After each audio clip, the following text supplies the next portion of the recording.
Opening night in the NBA and developing story here. LeBron James will play for the Cavs. They get set to host the Celtics. That, according to Tyronn Lue, the head coach, saying he's playing.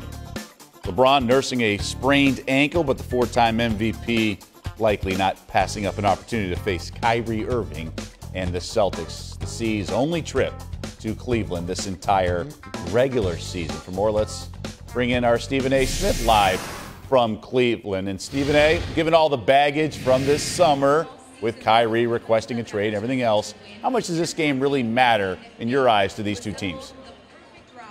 Well, it matters to Boston because you want to send a message that it's a new day, it's a new era. You got Gordon Hayward and Kyrie Irving in the house. Crowder's gone, Isaiah Thomas is gone, Avery Bradley is in Detroit. So it's a different team in a sense. And obviously with Kyrie Irving being the star that he is and a champion, and Gordon Hayward being an all-star caliber player, you definitely want to send a message that them combined with an Al Horford, with the new draft pick, Jason Tatum and others, it's a new day and it's going to be a new result compared to what you witnessed last year. If you're the Cleveland Cavaliers, this is not that big of a deal.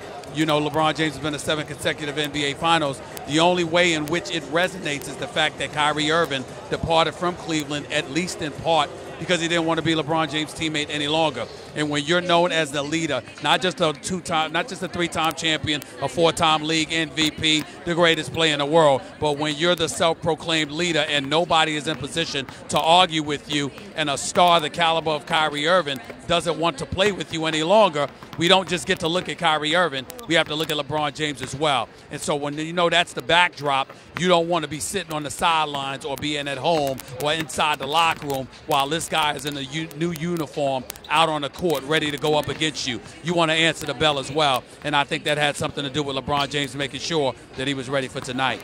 You just referenced to LeBron as the greatest player in the world. In your eyes, in what year will LeBron not be the NBA's best player?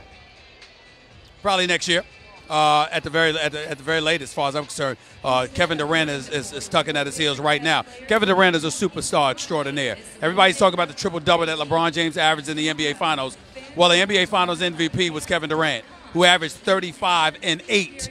This is what he does. He's a scorer machine. He's the one individual, I believe, in the sport of basketball that has the chance of capturing and eclipsing Kareem Abdul-Jabbar as the all-time leading scorer in NBA history. He's 6'11" with a 7'6" wingspan, with a handle, can shoot threes, has a mid-range game, hits free throws, can play closer to the basket, and now he's added defensive, just some defensive prowess to his repertoire. He is a superstar extraordinaire on the highest level. You don't want to give him the edge over LeBron yet, but whereas they were miles apart before and then he got closer, now he's seriously close to the throne and LeBron James with that title. And let's also not forget Kawhi Leonard, because he plays defense and accepts the primary responsibility as a defender for the San Antonio Spurs night in and night out. LeBron picks his spots when he wants to step up and defend against the elite in this game, spots in the fourth quarter and what have you. Kawhi Leonard takes them from open and tap. He deserves credit for that. Yeah, multiple-time Defensive Player of the Year. Let's talk more about Durant and the Golden State Warriors.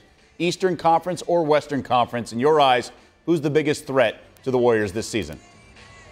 I would say the Oklahoma City Thunder. I think that listen, James Harden and Chris Paul are formidable. I don't know about the rest of their team. San Antonio is formidable because of Kawhi Leonard and Greg Popovich.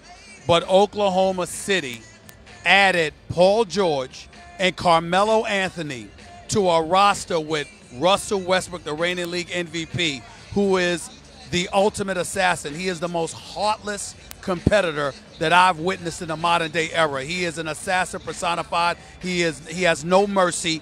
He is interested in doing nothing but annihilating and destroying the competition. And that's regular competitors, not somebody he might have an axe to grind like he does against Kevin Durant, who left him high and dry in Oklahoma City. So when you take that into consideration, consider this: Russell Westbrook, Paul George, probably the best defensive backcourt in basketball. Steven Adams, underrated Steven Adams, along with Roberson. That puts you with 4 defenders on the floor. And then you got a guy in Carmelo Anthony who's 6'8", 240, can shoot threes, can play with his back to the basket. I don't care about his age. This dude can average 25 in his sleep if he wanted to. They don't have much of a bench. We understand that. But that still doesn't negate the fact that they are the biggest threat to the Golden State Warriors, because the one thing they can do is put up points. and they're not scared of anybody, and they have nobody of those three that are scared of the big moment. They literally have three guys that will embrace that challenge. That's why they're the #1 threat. All right, that's our Stephen A. Smith.